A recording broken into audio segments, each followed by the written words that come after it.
Hello dear students, we will studying the crisis of democratic order and it is our second class of this chapter, and today we will study economic context. So let's start. Dear students, we have discussed that in 1971 before the elections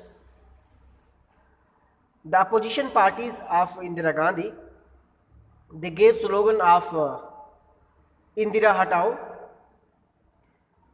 I mean remove Indira Gandhi, and in return Indira Gandhi gave new slogan that was Garibi Hatao, remove poverty. So it was counter attack of Indira Gandhi against her rivals, and she also registered huge victory in the elections of 1971.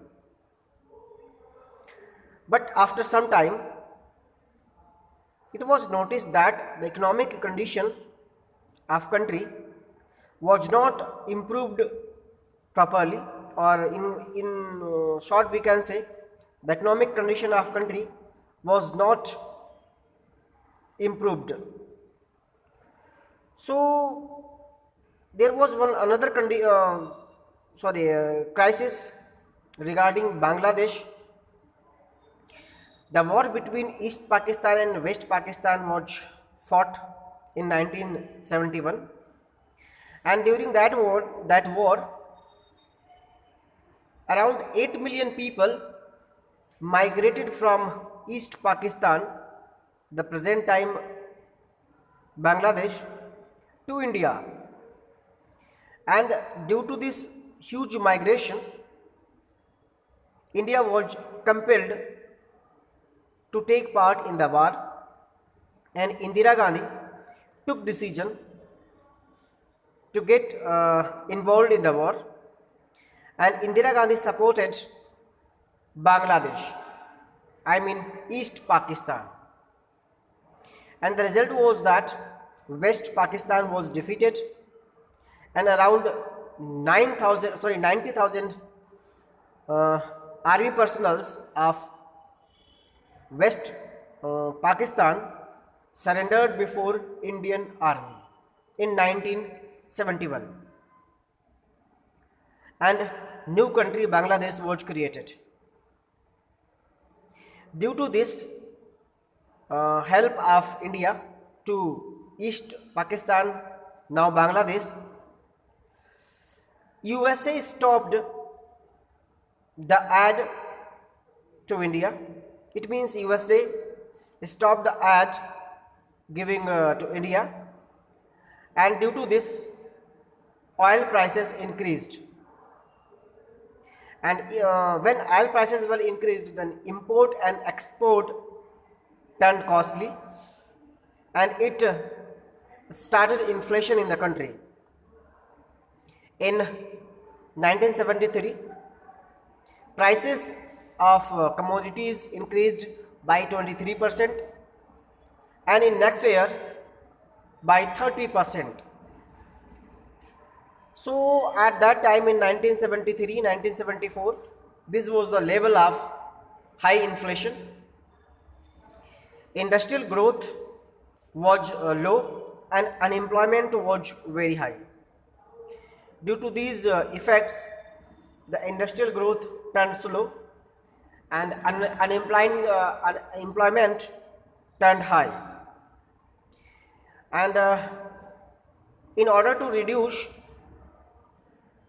the expenditure, the government stopped the salaries of its employees, and this caused anger amongst the government employees.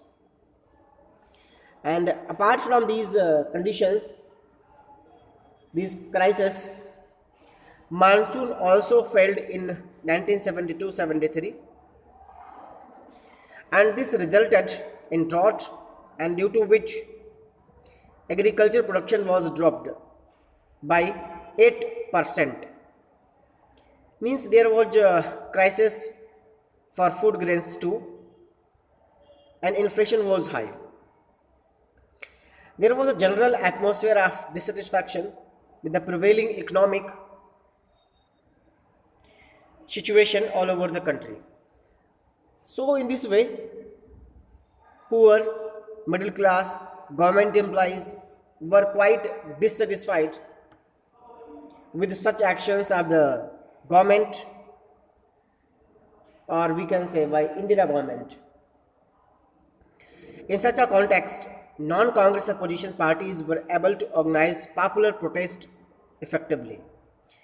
And for situation turning adverse for Indira Gandhi, all the opposition parties who were non-Congress, they got united and framed a strong opposition against Indira government. And there were also instances of student unrest demanding for food supply of food grains, proper circulation of food grains, employment, and some other demands too. There was also an increase in activities of Marxist groups who did not believe in parliamentary politics. And at that time, Marxist activities also were noticed. They started from Darjeeling area of Bengal by the poor people. So during that time, it was also another crisis for democratic country, because Marxist groups did not believe in parliamentary system. They believed in uh, fightings, or what we can say, insurrections. These groups had taken to arms in insurgent techniques for the overthrow of the capitalist order and the established political system. These groups of Marxists did not believe in parliamentary system. They believed in armed insurgent techniques, and they tried to abolish the parliamentary system, established political system, and capitalist order. Known as the Marxist Lenin, now Maoist groups are Naxalites. They are particularly strong in West Bengal, where the state government took stringent measures to suppress them. And the Marxists are now known as Maoist, and these groups of Naxalites, they are very strong in particularly West Bengal, and the West Bengal government also tried its best to suppress the movements of these Marxists, Lenin, or Naxalites. So these were the crises before Indira government after the election of 1971. And dear students, in next class we will discuss Gujarat and Bihar movements. So watch this video completely, and thank you for watching this video.